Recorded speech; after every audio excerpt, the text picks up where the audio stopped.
What's up everyone, and welcome back to the channel for another 4K Blu-ray review. And today's review takes us back to 1977 for a movie I loved as a kid in the 80s. That would be Orca, the Killer Whale. Kino Lorber put this one out on 4K. We haven't had Kino Lorber on this channel in a while, but here we are. Let's check it out. Pretty decent artwork. Standard slipcover. Inside, pretty much the same. Blu-ray disc, 4K disc. And that's all there is to that. There's no special features or anything. There's an audio commentary. That's it. Make no mistake about it. This is a blatant Jaws ripoff. But growing up as a kid in the 80s, I loved it.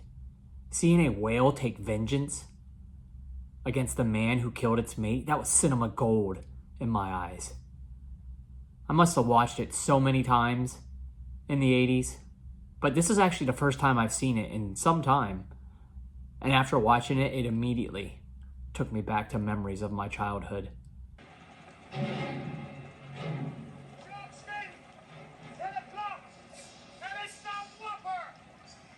When I heard this was getting a 4K release, I immediately pre-ordered it.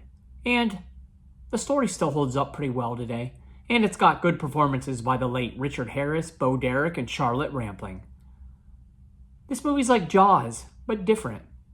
And at only 90 minutes, it's pretty entertaining. And it's fascinating to see the tale of man versus animal. Let's get into it. Richard Harris plays Captain Nolan, a tried and true fisherman that tracks down great white sharks for money, but now has a new target, killer whales. After learning about them through a whale expert known as Rachel Bedford, she tells him that killer whales are like humans, in that they communicate with one another, and most importantly have excellent memory and seek vengeance when something terrible happens to them or their family.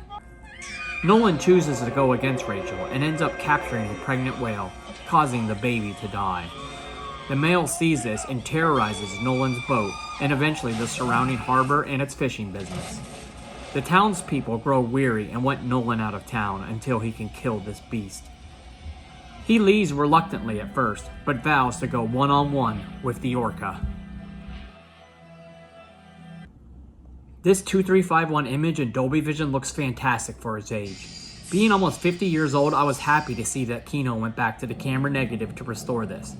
Granted, it doesn't look as good as a lot of the movies we watch on this channel, but I was extremely happy with the amount of detail in both water and above ground scenes. Facial tones look pretty good, but makes me wonder if some AI was used, since I noticed a little smoothed over look at times. There were some issues with some of the scenes, as some looked great while others looked just okay. Overall, I was happy with the amount of both black and color detail.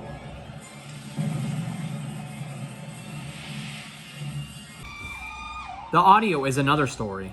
The DTS 2.0 mono track isn't going to turn heads, but I guess it was fine. I was a little disappointed, but beggars can't be choosers. I didn't have any issues understanding or hearing the actors, even when the musical score was playing over them. It's a 50-year-old movie. What can you expect?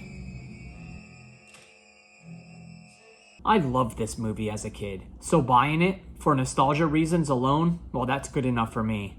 It's an enjoyable film, and it still holds up well today. 8 out of 10. Well, that's today's review. Come back again for another 4K Blu-ray review. Make sure to like, subscribe, comment, and share, bruh.